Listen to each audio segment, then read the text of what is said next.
Where it says, "When 70 years are completed for Babylon, I will come to you and fulfill my gracious promise to bring you back to this place. For I know the plans I have for you, declares the Lord, plans to prosper you and not to harm you, plans to give you hope and a future. Then you will call upon me and come and pray to me, and I will listen to you. You will seek me and find me when you seek me with all your heart." And I'm a big fan of the Message translation, so I have included it here, and I just want to read it again. "This is God's work on the subject. As soon as Babylon's 70 years are up, and not a day before, I'll show up and take care of you as I promised and bring you back home.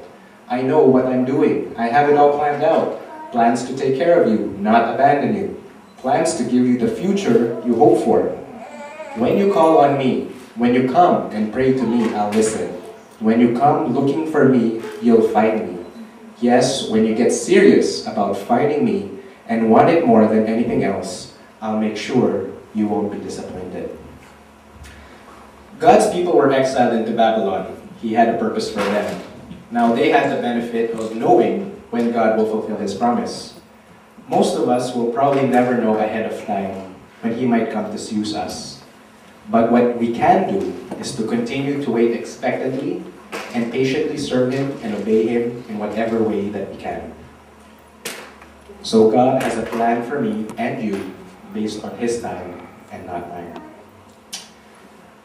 Second lesson that I'd like to share is that earth is not my permanent home. My job here is to glorify God with my life and look forward to living eternally in heaven with Him. Earlier I shared that I left the Philippines to live in Indonesia for 9 years. That was a major move now that I think back upon it. But as a kid, you don't really think about these things. I was actually quite excited. I was excited because I was going to get to ride in a plane. I didn't know how major of a move it was. And another thing you should know is that while I was in Indonesia for 9 years, my dad's job there was actually contractual. It would be a 3-year period, and every 3 years he would have to renew his contract with the company. Now the company would let us move to a different place if we wanted. And for several reasons, my parents decided to move. So every 3 years, we would move to a new house. So basically, I would get comfortable in one house and sort of live there, and then all of a sudden, we would pack up. Again, I didn't really think about it. It was just kind of exciting. Oh, we're going to get to move to a new house. And they were for practical reasons. We moved to a house because it was closer to my school, or we moved to an apartment because we just wanted to downsize and not have so many things. After all, there was only 3 of us.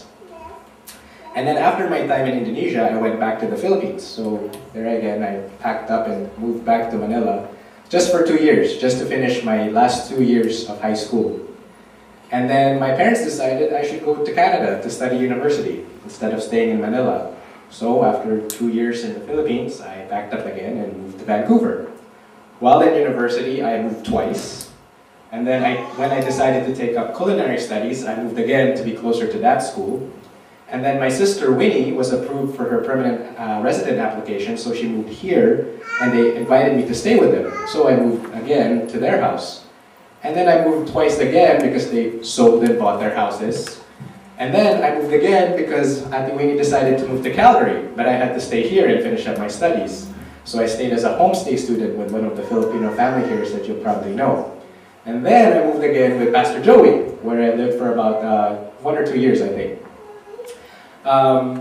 And then I had to move again to Burnaby because for certain circumstances I had to leave Pastor Joey's house. And believe it or not, even while I was in Pastor Joey's house, I moved several times up and down in his own house as we tried to find the right living condition and even accommodate some guests. So, I guess you could say that my life has been marked with a lot of moving and packing up. It's almost like I'm a nomad. For those of you who know a little bit of sociology, nomads are people who just carry the essential things. They just live in a certain place for a short time, gather what they need, pack up again, and then move on. They don't build things or permanent things or anything like that. So funny as it is, as I've continued to learn more about God's plan for my life, it's pretty easy for me to understand how life here on earth is only temporary. I definitely know what it's like not to have a permanent home or house. But as a child of God, I do know that my permanent home is in heaven. In fact, in Peter writes, "Dear friends, I urge you, as aliens and strangers in the world, to abstain from sinful desires." It's also written in Hebrews. Each one of these people of faith, and they're talking about Abraham and Moses in the Old Testament, died not yet having in hand what was promised, but still believing. How did they do it? They saw it way off in the distance, waived their greeting, and accepted the fact that they were transients in this world. People who live this way make it plain they are looking for their true home. If they were homesick for the old country, they could have gone back anytime they wanted. But they were after a far better country than that, a heaven country. You can see why God is so proud of them and has a city waiting for them. And also the Apostle Paul knew what it was like. In Philippians he wrote, "For me to live is Christ and die is to gain." So he knew the importance of staying here on earth. He had a job to do, and that was to glorify God. But for him, he also knew that he had a treasure waiting up for him once he passed on to heaven. So earth is not my permanent home, or earth is not our permanent home. Our job here is to glorify God with our lives and look forward to living in heaven with Him. So it helps me to put things in perspective when I remember my true home is in heaven. After all, I sort of know what it's like not to be permanent anywhere anyway. It helps me that I have to make most of my time here on earth because we're just fleeting. And I can't wait, actually, to glorify Him in my life and then finally get to heaven and hear Him say those words, "Well done, good and faithful servant." The next lesson is something close to my heart, and that's benefiting from corporate worship and understanding the value of daily time with God.